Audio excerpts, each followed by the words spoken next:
안녕하세요. 저는 경기도 수원시에 사는 평범한 아줌마입니다. 제가 얘기할 건 바로 저희 집 동서 이야기인데요. 전 한동안 동서 때문에 머리가 빠질 정도로 정말 스트레스를 많이 받았어요. 동서 이름만 나와도 치가 떨릴 정도로 말이죠. 그러다 얼마 전 참다 그런 동서에게 제 나름 사이다를 날려줬는데 속이 뻥 뚫린 것처럼 너무 시원한 거 있죠? 진작 이럴 걸 하는 생각이 절로 들었네요. 모두 끝까지 들어주시고 저에게 좋은 말씀 남겨주시면 꼼꼼히 확인하고 읽어보도록 하겠습니다. 먼저 저희 집에 동서가 들어온 건 불과 1년 전이에요. 서방님은 인품도 좋고 직업도 괜찮은 분이었지만 어쩐지 여자인 관심이 없는 듯 보였어요. 시어머니가 언제 여자 데려올 거야? 아니 기다리다 눈이 빠지겠다 이 녀석아 하고 눈치를 줘도 그저 빙그레 웃기만 할 뿐 만나고 있다는 여자가 있다든가 하는 말씀을 안 했죠. 사실 사람이 좋아도 결혼이라는 건 인연이 있기 마련이고 제 짝을 만나야 성사가 되는 법이잖아요. 그래서 저희도 도련님이 얼른 좋은 짝 만나 장가 드셨으면 좋겠다고 속으로 바랐지만 굳이 그걸 입 밖으로 꺼내거나 하진 않았어요. 좋은 사람 생기면 저절로 맺어지겠지 하는 마음으로 좋은 소식을 기다리고 있었죠. 그러던 어느 날 시어머니께서 갑자기 밤중에 전화가 온 거예요. 이런 일은 별로 없던지라 저도 남편도 놀라서 어리둥절하다가 전화를 받았는데 우리 둘째가 드디어 여자를 데려온댄다. 결혼할 처자래 하고 기쁜 목소리로 말씀하시는 겁니다. 정말요? 상민이가요? 이 녀석 웬일이래. 알겠어요. 주말에 시간 내서 들릴게요. 얼떨결에 전화받은 남편이 제게 이 소식을 전해줬고 저도 드디어 도련님이 좋은 여자 만났구나 하는 생각이 들어 기분이 좋았어요. 예비동서가 어떤 사람일지 궁금하기도 했고요. 그러다 동서 오는 자리에 가족이 다 모이길 원하는 시어머니 말씀에 저는 동서를 처음 만나게 됐죠. 기대를 갖고 본 동서의 첫인상은 뭐랄까 굉장히 활달하고 애교도 많은 사람 같았어요. 형제 관계를 치면 막내 여동생 같은 느낌이었죠. 안녕하세요, 어머님. 얘기 많이 들었어요. 진작 들렀어야 됐는데 이제 와서 죄송해요. 어머나, 이거 다 어머님이 준비해 주신 거예요? 맛있겠다. 감사해요. 잘 먹을게요. 말투마다 싹싹함이 배어있던 동서는 시어머니가 차려놓은 저녁상이 너무 맛있다며 반찬마다 고루고루 칭찬을 쏟아붓는데 대단하다는 생각도 들면서 저절로 집안 분위기를 환하게 만드는 모습이 보기 좋았어요. 시어머니는 이미 그런 동서를 아주 마음에 들어하는 눈치였죠. 거기다 동서 직업이 초등학교 교사라고 하니 교육자 집안의 딸이 우리 집에 들어왔다며 좋아하셨어요. 저희 엄마 아빠도 다 선생님이셨어요. 심지어 할아버지까지요. 그러다 보니 저도 자연스레 선생님이 된 것 같아요. 엄마 아빠가 학생들 가르치는 모습이 참 좋아 보였거든요. 아이고, 그래서 이렇게 말하는 게 점잖고 이쁜 모양이구나. 감사해요, 어머님. 당시엔 예비동서였지만 동서는 이미 저희 집안의 오래된 며느리처럼 집안일도 잘 거들었고 워낙 행동들도 싹싹했던지라 어쩐지 저희 가족 같은 느낌이 들었어요. 그래서 저도 그날 동서와 편하게 얘기를 나눴고 내심 동서가 하루빨리 우리 집안의 며느리가 됐으면 좋겠다는 생각이 들었네요. 동서는 결혼 후 저희 집에 들어온 이후로도 변함없는 모습을 보여줬는데요. 저에게도 형님, 갈수록 더 젊어지시는 것 같아요. 형님은 어쩜 그렇게 얼굴이 동안이세요? 나도 형님처럼 예뻤으면 소원이 없겠어요. 형님, 그나저나 영화 좋아하세요? 제가 마침 영화표가 생겼는데 보러 갈 사람이 없네요. 시간 괜찮으시면 영화 보면서 같이 데이트할까요? 하면서 먼저 다가와 줬어요. 전 바쁜 부모님 아래에서 외동으로 자란지라 늘 여동생이 있으면 좋겠다는 생각을 자주 했거든요. 그래서인지 먼저 저에게 다가와 애교를 부리는 동서가 무척 고맙고 저도 좋은 게 있으면 가족들 모이는 날 동서를 챙겨준다든가 하는 식으로 호감을 표시했어요. 동서, 이거 제주도 여행 갔던 지인이 감귤 초콜릿이라면서 2박스 사왔는데 내가 단 걸 별로 안 좋아해서 동서 저번에 보니까 단 걸 잘 먹길래 가져갈래? 어머, 너무 맛있겠다. 형님, 역시 저 생각해주는 건 형님밖에 없어요. 잘 먹을게요. 동서가 싫어할까봐 걱정했지만 동서는 대단한 물건을 받은 것처럼 고마워했고 늘 제가 무엇을 주든 그랬어요. 사실 동서와 갈등이 있는 친구들도 주변에 있던지라 저도 내심 처음엔 걱정했는데 친구들 만나면 언젠가부터 동서 자랑을 할 정도로 사이가 좋아졌죠. 우리 동서는 정말 사람이 이쁘고 선해. 초등학교 교사라 그런가? 아이들과 같이 있는 시간이 많아 그런지 어쩔 땐 사람이 아이같이 맑고 순수할 때가 있는데 그런 모습에 참 정이가. 제가 이런 얘기를 친구들한테 하면 친구들은 다들 퍽 놀라는 눈치였죠. 가족끼리 이렇게 친할 수 있다는 사실이 친구들에게는 꽤 놀라웠나 봐요. 하기야 저도 동서와 이렇게까지 사이가 진전될 줄 몰랐으니 친구들 반응도 이해가 갔어요. 게다가 동서가 마침 저희 집 근처에 살아 서로 왕래하는 일이 잦았거든요. 그러던 어느 날 동서가 제게 형님과 단둘이 데이트하고 싶다며 근처 맛있는 디저트 카페가 있다고 같이 가자 제안을 했어요.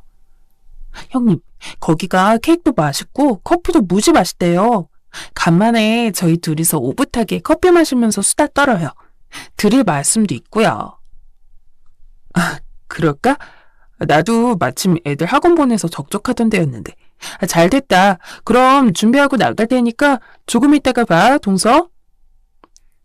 전 가정주부였고 동서는 교사였기에 저희가 만날 수 있는 시간은 평일 저녁이나 주말이었는데 서로 주말의 편을 종종 주말에 커피타임을 가졌어요. 그날도 동서와 커피 한잔 마시며 이런저런 얘기를 하고 있었죠. 그런데 동서 낯빛이 그날따라 별로 안 좋았어요. 물어보니 동서는 기운이 잔뜩 빠진 목소리로 속사정을 털어놓았죠. 학교에서 아이들 돌보는 게 사실 스트레스가 많아요. 다들 교사란 직업이 편한 줄 아는데 하루 종일 아이들이랑 있으면 얼마나 짐 빠지는지 몰라요. 거기다 학부모들까지 신경 써야 하니. 이 직업 스트레스가 많은 직업이에요. 그렇구나 동서. 어쩐지 많이 지쳐 보이네. 네, 도통 기운이 나질 않네요. 어젠 몸이 아파 열까지 났어요. 형님, 제 꿈이 뭔지 아세요? 가정주부예요. 제 친구들 대부분은 그냥 남편 뒷바라지나 하며 사는 가정주부거든요. 집안일만 하며 사는데 그게 얼마나 부러운지 몰라요. 그래서 전 형님이 참 부러워요. 그거야 그렇지. 근데 가정주부라 해도 의외로 신경 쓸 일이 많아. 애가 없으면야 편하지만 애가 있으면 애 교육도 신경 써야 하고 남편도 내줘야 하거든. 그래도 밖에서 일하는 사람만 할까요? 형님은 여자가 밖에서 일하면서 받는 스트레스가 얼마나 큰지 몰라요. 그날은 평소와 달리 동서와 대화가 잘 흘러가지 않았어요. 동서는 어쩐지 가정주부인 제 처지를 굉장히 편하고 안락하게만 생각하는 것 같았고 저도 그런 동서 생각이 좀 불편했어요. 하지만 동서도 스트레스가 심하니 저에게 이런 푸념을 늘어놓는구나 싶어 그대로 넘어가게 되었는데요. 그러던 어느 날 저희 집에 크다면 크다고 할 수 있는 일이 하나 생겼어요. 바로 시어머니께서 저희를 불러 재산에 대한 이야기를 하신 거였는데요. 시아버지가 돌아가시고 난 후 홀로 살아오셨는데 동서도 이 집안에 들어왔고 어머님 본인도 몸이 아프시니 이제는 재산을 분배해도 좋을 것 같다는 말씀이셨죠. 아무래도 몸이 아프고 주변에서 갑작스레 돌아가시는 분들 이야기도 듣다 보니 마음이 조금 조급해지신 것 같았어요. 네 아버지 유언이 있었으니 난 거기에 따라 처리하려 한다. 물론 내 생각도 네 아버지랑 같고 장남인 너희 부부에게 강남의 건물을 주고 둘째 내에겐 너희 아버지가 갖고 있는 땅을 하나 주려고 해. 자그마한 땅이긴 하지만 너희가 어떻게 쓰느냐에 따라 수익을 낼 수도 있어. 허니 이 재산 잘 불려서 살아봐라. 사실 아버님께서 살아계실 적 저희에게 건물을 주고 서방님에겐 땅을 준다는 얘기를 하긴 했어서 전 이미 어느 정도 예상은 했죠. 근데 동서는 처음 듣는 얘기다 보니 조금 어리둥절해했어요. 땅에 대해서도 잘 모르고 있었고요. 시어머니께서 어떤 땅인지 하나하나 설명을 해주시자 그제야 알았다는 듯 고개를 끄덕였죠. 그런데 저는 그게 동서에게 불만이 될 거라고는 생각하지 못했어요. 평소와 같이 활기찬 목소리로 이런저런 이야기를 떠들다 헤어졌으니까요. 사건의 시작은 설날이었는데요. 저희 집은 명절날 아침 일찍 저와 시어머니가 함께 모여 떡국을 끓이는 관리가 있었어요. 당연히 동서도 이걸 거들기로 했고요. 그렇게 다 같이 떡국을 만드는데 동서가 유독 시어머니 쪽에 탁 달라붙어 시어머니에게만 말을 붙이더라고요. 원래는 저와 더 얘기를 많이 나누고 만나면 반가운 마음에 서로 선물까지 건네는 사이인데 동서는 절 본청한 체하곤 제가 하는 질문들도 굉장히 달갑지 않은 듯 받아들였어요. 그런 행동은 명절 내내 계속 반복됐죠. 나중엔 제가 동서에게 무슨 실수를 한 게 있나 하는 생각마저 들었어요. 그러다 다 같이 떡국 먹을 땐 제게 평소 하지 않던 짜증까지 내더라고요. 어머, 형님, 제 떡국 김가루가 너무 많이 올라왔네요. 전 짠 거 못 먹는다고 말씀드렸는데. 그랬어, 동서? 미안해. 내가 모르고 많이 올렸나 보다. 많이 짜겠네. 내 거랑 바꿔 먹어. 아니에요. 괜찮아요. 그냥 다음부턴 주의 좀 해주세요. 동서가 자기 떡국에 김가루가 많이 올라가져 있다고 불평하길래 바꿔준다 하니 이미 마음이 단단히 상한 얼굴로 됐다고 했어요. 설마 이런 것 때문에 화가 났나? 하여 저도 조마조마한 마음으로 다시 동서에게 다가가 아까 일은 미안했다고 사과했는데 절 쳐다도 보지 않더군요. 저는 그날 동서와 헤어지고 나서도 찝찝한 마음을 가눌 수 없었어요. 왜 그러지? 하는 의문만 계속 머릿속에 맴돌았죠. 그러다 안 되겠다 싶어 제가 먼저 동서에게 연락하게 되었어요. 동서, 오늘 뭐해? 시간 괜찮으면 우리 근처 카페 갈까? 형님, 죄송한데 오늘은 제가 바빠서요. 이만 끊을게요. 평소라면 무척 방방 뛰고 좋아했을 동서가 생전 없던 싸늘한 목소리를 거절하더니 인사도 없이 전화를 툭 끊었어요. 그런 동서 행동에 전 무척 기분이 나빴고 무슨 일인지 몰랐지만 나중에 동서가 때되면 말하겠지 싶어서 잠자코 기다렸습니다. 그러면서도 명절날 있던 일을 혼자 곱씹게 되기도 했는데요. 과일 깎아먹는 시간에 서방님이 제 가방을 보고 형수님, 가방이 바뀌셨네요. 예쁜데요? 하고 말한 적이 있었어요. 이거요? 네, 친구한테 선물 받았어요. 처음 받아보는 명품 선물인데 멜 때마다 손이 덜덜 떨리네요. 이렇게 비싼 가방은 처음 들어봐서. 사실 별 대화는 아니었어요. 제가 선물 받은 걸 물어봐서 답한 것 뿐이었는데 그 순간 동서 표정이 확 굳었어요. 동서는 제가 갈 때까지 그 가방을 굉장히 불만스러운 눈길로 빤히 쳐다봤죠. 제가 다 민망해질 정도로요. 그런데 나중엔 저에게만 와서 귓속말로 이러는 겁니다. 형님, 요즘 짝퉁이 그렇게 많대요. 형님도 혹시 그 선물 받은 거 짝퉁인지 잘 알아보세요. 중국에 유명한 짝퉁 시장이 있는데 어찌나 똑같은지 깜빡 속겠다라니까요. 조심하세요. 당황한 제가 아니라고 말했지만 동서는 계속해서 짝퉁일 수도 있다고 말했어요. 사실 그럴 리가 없었어요. 친한 친구가 마음에 안 들면 교환하라고 백화점 영수증도 첨부해줬으니까요. 허나 동서의 그 태도가 절 무척 당황스럽게 했습니다. 마치 제가 모르던 동서의 모습을 발견한 것 같은 기분이랄까요? 찝찝함이 사라지지 않아 결국 애들이 자고 있을 때 집으로 돌아가는 길에 남편에게만 동서가 한 말을 전달해줬습니다. 에이, 자기가 예전에 짝퉁을 선물로 받아봤을 수도 있고 그냥 진짜 짝퉁일 수도 있으니까 그런 말 한 거겠지. 남편은 대수롭지 않게 여겼지만 그때부터 저는 동서의 달라진 모습에 왠지 모를 쎄함을 느꼈어요. 그리고 제 예상은 다음 명절 때 정확하게 맞아 떨어졌죠. 제 입장에선 무척 당황스러운 일이기도 했는데요. 추석날 시어머니께서 몸이 편찮으셔서 음식을 하기 힘드시다고 하셔서 저와 동서가 나눠서 음식과 송편을 사가기로 했어요. 전 그때까지만 해도 동서와 거리가 생겼다는 사실이 찝찝해서 이번 명절을 만나면 얘기를 잘 해봐야겠다고 생각하던 차였어요.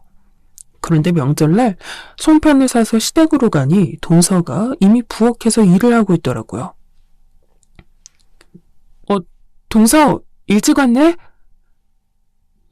네, 형님. 형님은 좀 늦으셨네요? 늦은 시간도 아니었고 원래 모이던 시간에 온 건데 동서는 마치 화났다는 식으로 야채를 썰고 있었어요. 시어머니는 조용히 제 눈치를 보고 계셨고요. 이게 무슨 일인가 싶었죠. 어떻게 돌아갔는지 알 길이 없는 상황이라 저도 일단 앞치마 메고 조용히 부엌으로 들어갔는데 동서가 그랬어요. 형님, 앞으로는 명절날은 일찍 와주셨으면 좋겠어요. 형님이 늦게 오셔서 제가 일을 다 하고 있었거든요.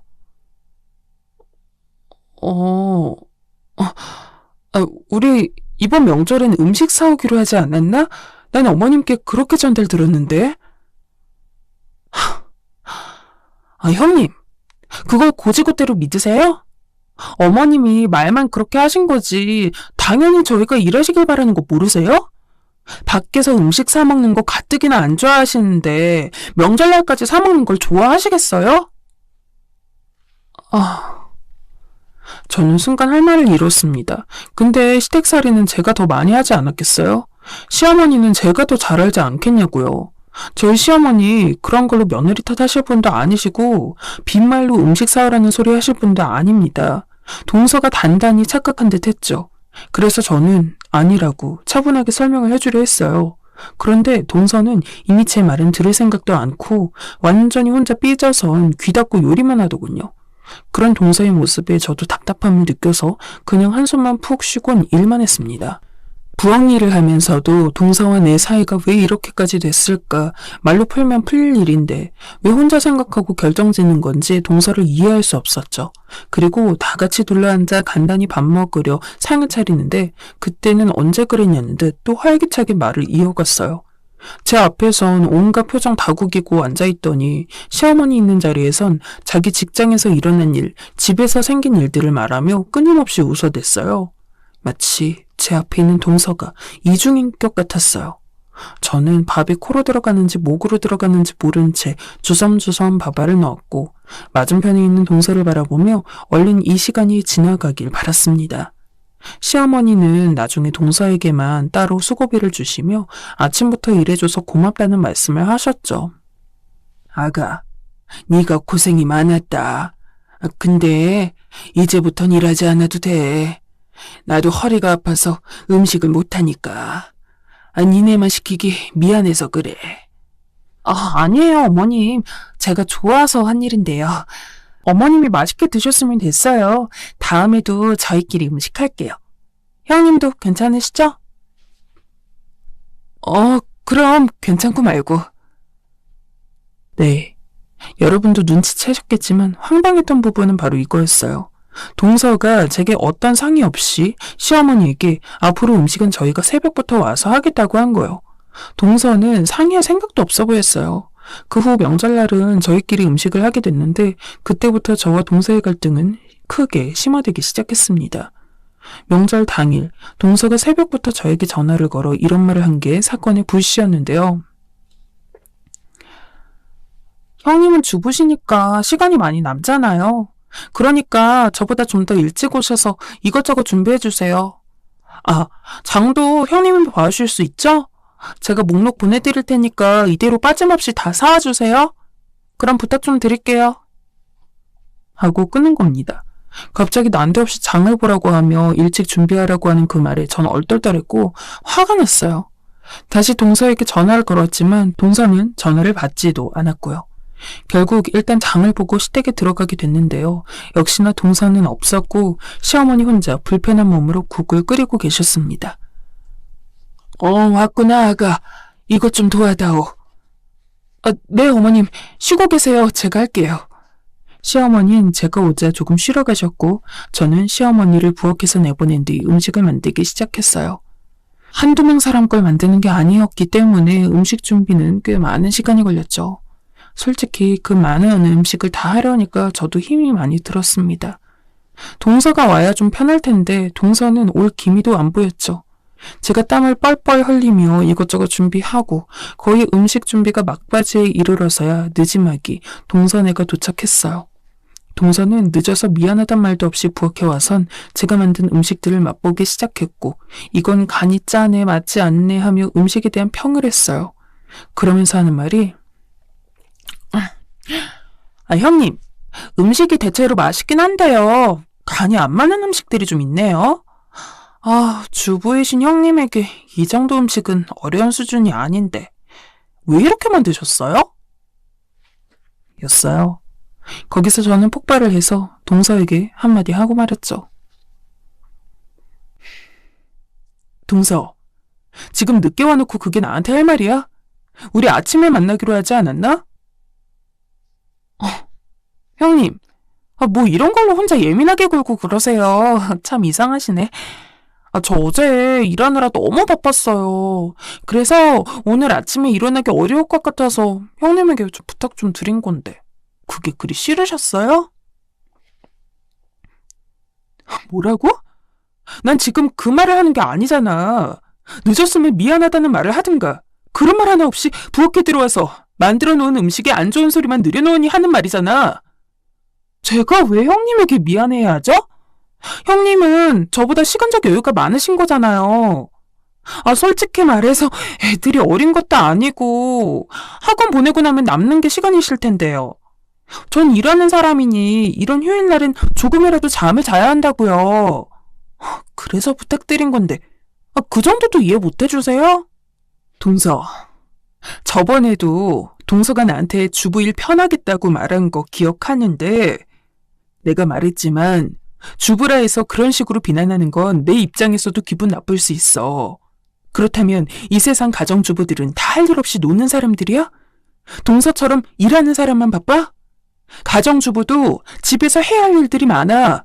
다 자기 가정 지키기 위해서 최선을 다하는 사람들이라고.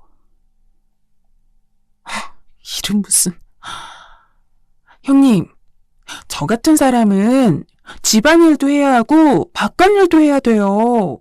형님이 하시는 일에 자그마치 2배라고요. 그걸 많다고 하시면 안 되죠.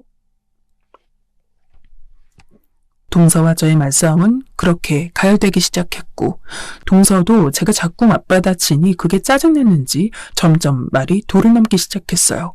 그러더니 저에게 그런 말을 하더군요. 형님, 저는 형님이 가정주부라는 거에 어떤 프라이드를 갖고 계신 것 같은데 그것부터가 이해가 안 되네요.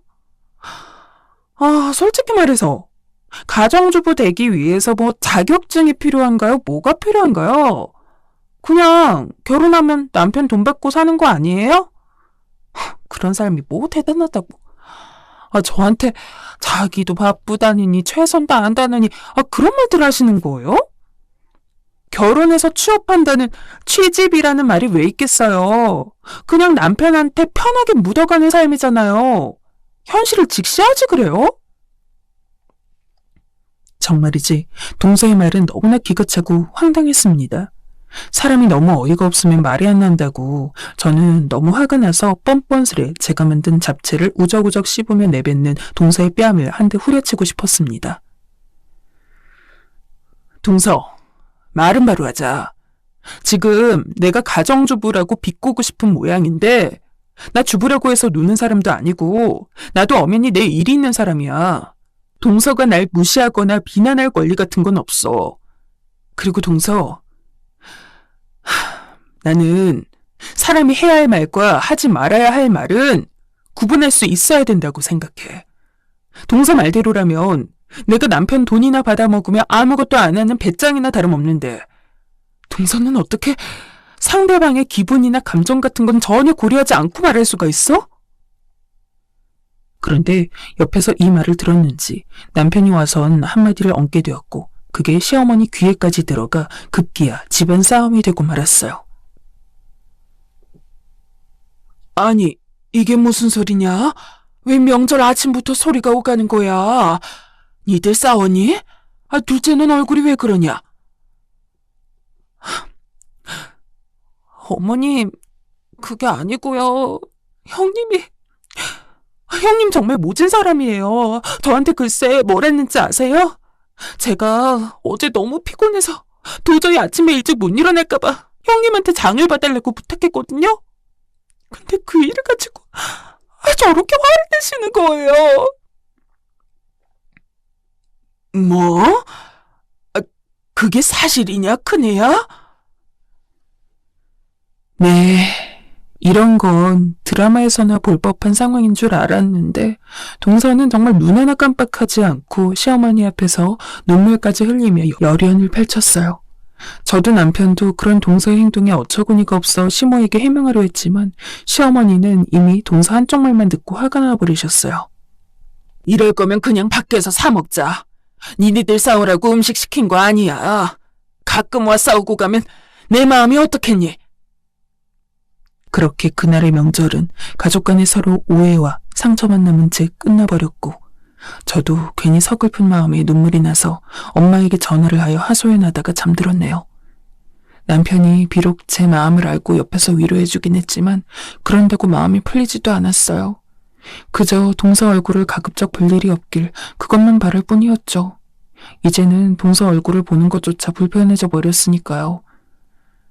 참, 저와 동서의 사이, 친자매와 다를 바 없는 소중한 사이라고 생각했는데 일이 이렇게까지 되고 나니 제 마음도 힘들었습니다. 이제는 시댁 가는 길이 저에게 너무나 극도의 스트레스가 되어버려 하루에도 머리가 한 움큼씩 빠질 정도였죠. 종종 서방님이 그런 저희의 상황 때문에 전화를 하여 외려 죄송하다는 말을 전하긴 했지만 고맙긴 해도 위로가 와닿지도 않았어요. 그저 동서를 이해할 수 없었고 나중에 서방님으로부터 동서가 자기 부부가 재산을 덜 받게 되니 그게 화가 나 괜히 형수님께 그런 것 같다는 말을 들었을 때야 저에게 왜 그랬는지 이해하게 되었죠. 그러다 시어머니의 생신날 사건이 하나 크게 터지고 말았는데요. 지금도 이 사건을 생각하면 좀 가슴이 두근두근해요.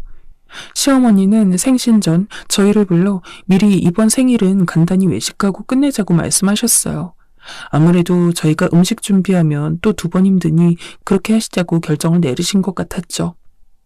그리고 오늘은 저도 동서가 무슨 행동을 하든 참기로 했어요. 시어머니의 부탁이 있었기 때문이었죠.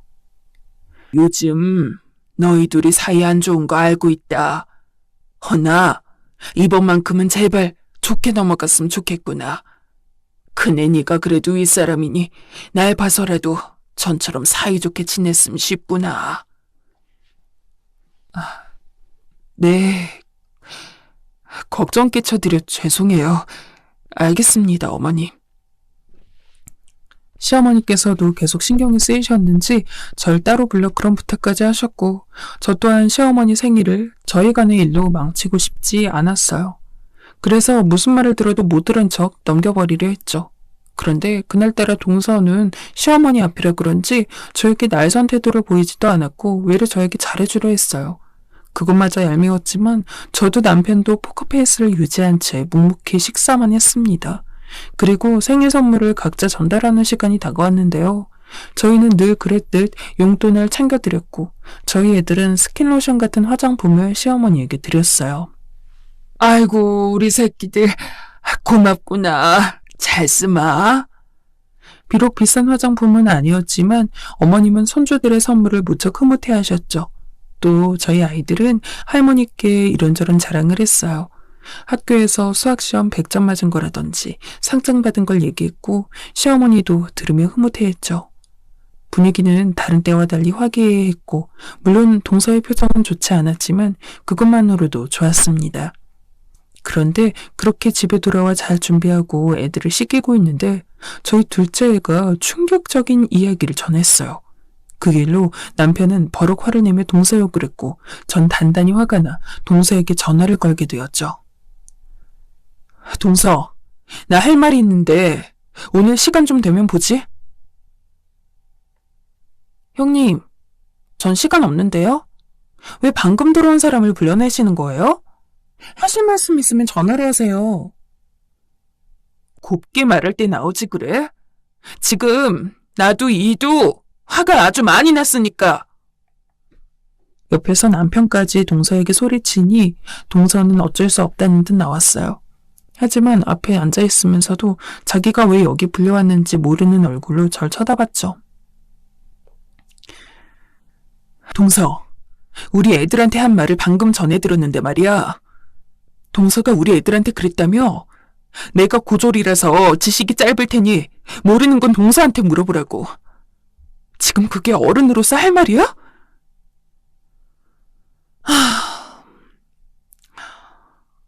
형님 학력 고졸이신 거 맞잖아요. 어머님한테 들었는데요? 아닌가요? 그럼 지금 내가 무식해서 애도 못 가르친다는 말이야? 동서는 어떻게 그렇게 사악한 말들을 아무렇지 않게 내뱉을 수가 있어? 애들 가르치는 사람이라는 어른이 자기 행동에 부끄럽지도 않아? 아, 형님. 저 지금 무지 피곤해요. 내일 출근해야 하거든요.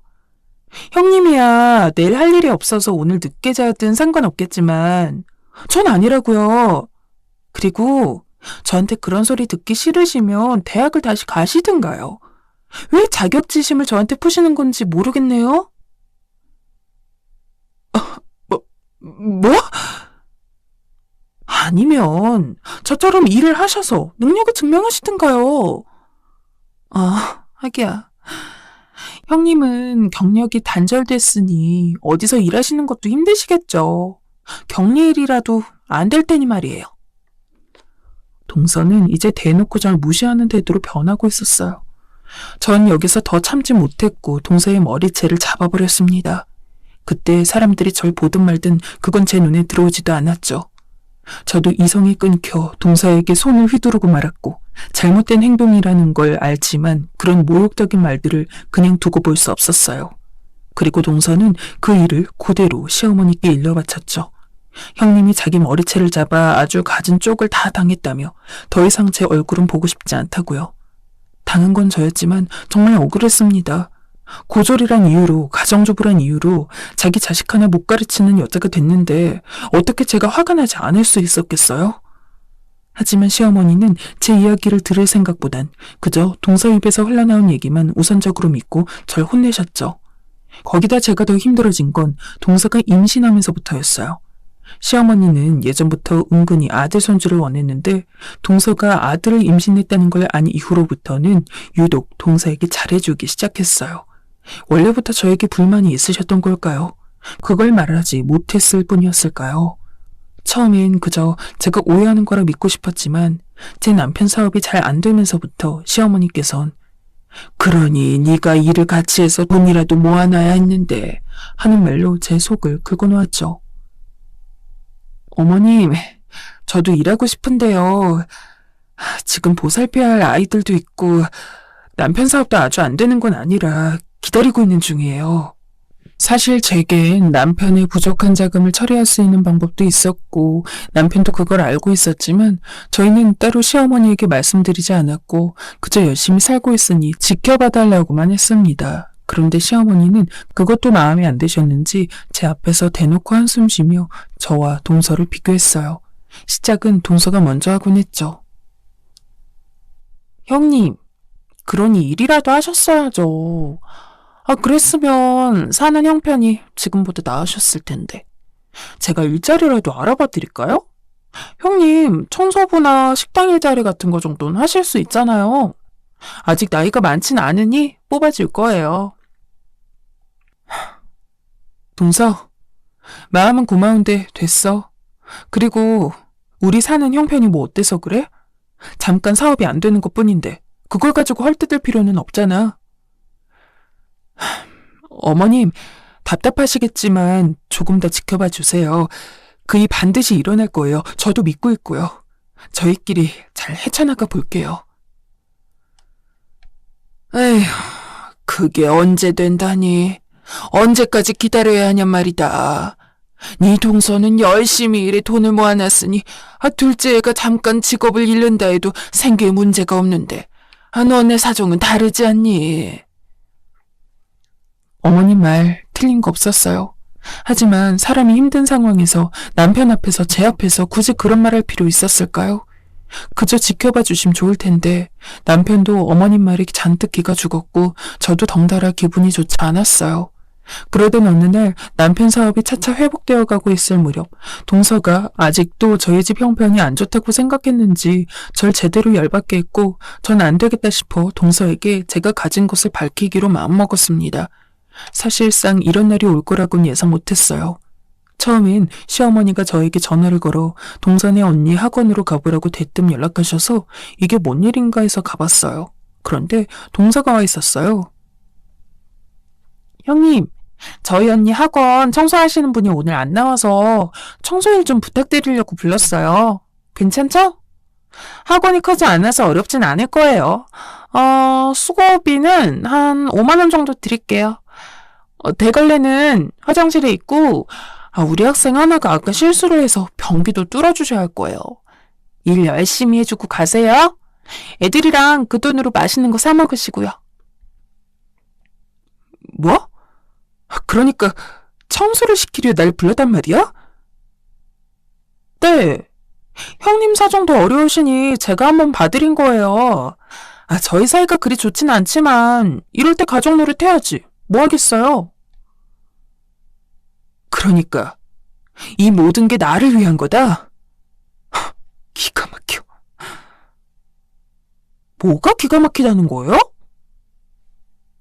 동서속을 내가 모를 줄 알았니? 시어머니가 재산 우리 부부한테 주신다고 하니 그게 욕심나서 탐이 나서 어떻게든 나 밟으려고, 그것도 모자라 내가 편하게 남편 돈 받아먹는다고 욕하더니 내 남편 사업 잘 안 되는 것 같으니까 괜히 청소일까지 맡겨가며 날 바닥으로 떨어뜨리라는 거잖아. 질투에 눈이 멀어도 정도가 있지. 동서란 사람 바닥이 대체 어디야? 어디까지 떨어져야 그 더러운 꼴을 안 볼 수 있는 거니? 나도 이젠 도저히 못 참겠다. 내일 부동산으로 와. 동서한테 꼭 확인시켜줄 거 있으니까. 부동산이요? 제가 거길 왜 가요? 서방님이랑 같이 와야 할 거야. 서방님이랑 내가 한 계약이 있으니까. 동서는 계약이 뭔지 물었지만 전 아무 말 하지 않고 뒤를 돌아 집으로 온 후 남편에게 제 계획을 전달했어요. 사실 이런 일이 있기 전까진 공개하고 싶지도 않았고 알리고 싶지도 않았지만 전 이제 내세울 건 내세워야 마음이 편하겠더라고요. 다음날 서방님은 난감한 얼굴로, 동서는 여전히 불쾌한 표정으로 절 쳐다보고 있었어요. 바쁜 사람 왜 불러내세요? 동서한테 꼭 알려주고 싶은 게 있어서 말이야. 그래서 불렀어. 알려줄 거요? 그게 뭔데요? 저는 동서 옆에서 안절부절 못하고 있는 서방님을 보다 동서에게 시선을 다시 돌리고 한자 한자 최대한 또박또박하게 전달하려 애썼습니다. 나는 동서, 일을 못하는 게 아니고 안 했던 거야. 자, 두 눈으로 확인해봐. 이게 형님이 왜 이 건물을 다 갖고 계신 거예요? 내가 월세로 2천 버는데 너같이 불쌍하게 일을 왜 하니? 진짜 여기서 불쌍한 사람이 누군지 모르겠어? 동서는 제가 내민 등기에 그야말로 사색이 되었어요. 형님, 이게 진짜예요? 서방님과 나 사이에 계약이 있었다고 말했지? 최근에 서방님 가게가 내 건물로 들어오기로 했어. 동서도 알겠지만 서방님 가게 지금 형편 안 좋잖아. 그래도 가족인 서방님 생각해서 월세를 아주 싸게 받으려 했는데 말이야. 도저히 동서 때문에 안 되겠네. 서방님, 죄송해요. 동서가 저에게 한 짓들이 너무 심해서 차마 호의를 베풀어드리지 못하겠네요.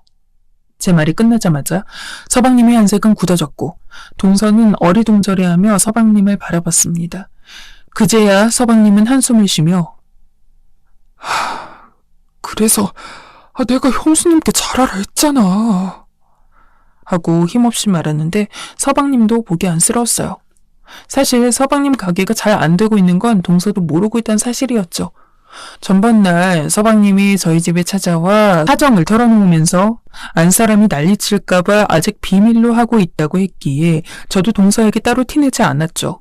그리고 때마침 제가 서방님에게 그럼 제 건물 위치가 좋으니 이쪽으로 들어오라고 제안하게 된 거였어요. 제 말이 끝나자마자 동서는 믿을 수 없다는 눈으로 절 보았고 전 뒤돌아 부동산을 나와버렸어요. 그 후 동서는 여러 번 저희 집에 찾아왔어요. 서방님과 동서 사이가 그간 썩 좋진 않았는지 서방님이 동서에게 이혼을 요구했다고 하더군요. 형님, 제가 잘못했어요. 알겠어요. 저희 남편 가게 다시 받아주시면 안 될까요? 남편이 저한테 질렸다고 해요. 미안한데, 동서, 바쁜 사람 붙들지 말고 나가주겠어? 동서 여기서 이럴 시간이 있니? 일하는 사람인데 말이야. 저는 그런 말을 하며 대문을 소리내게 쾅 닫았고 나중에 동서와 서방님이 이혼 소송이 진행된다는 얘기를 건너 듣게 됐어요. 시어머니는 두 사람이 이혼 소식에 가슴을 치며 힘들어하셨고 저 역시 마음이 편한 건 아니었지만 그래도 동서를 가족으로서 이젠 안 봐도 된다는 생각이 들자 가슴속 커다란 돌멩이가 쑥 하고 빠져나간 것처럼 가볍고 후련했어요. 현재 저는 제 삶을 잘 유지하며 살아나가고 있는 중이고 제 건물엔 서방님 가게가 입주해 있어요. 동서와 끝난 관계이고 저에겐 잘 대해주셨던 분이니 조금이라도 도와드리고 싶었네요. 또 별로 알고 싶지 않았지만 시어머니에게 듣기론 동서가 다른 남자와 재혼을 준비하다 결국 결혼이 엎어졌다고 하더군요. 그 이유가 뭔지 모르겠지만 동서의 인성엔 워낙 많은 문제가 있었으니 인과응보일 거라는 생각이 듭니다. 지금까지 저의 긴 이야기 어떠셨을지 모르겠어요. 쓰면서 저는 속이 시원하기도 하고 좋았답니다. 살면서 글 쓸 기회가 많지 않은데 이런 기회를 갖게 되어 영광이었고요. 앞으로 여러분들의 사연도 기대하고 계속 청취하고 있을게요. 올 한 해 여러분들 모두 꽃길만 걸으시길 바랍니다.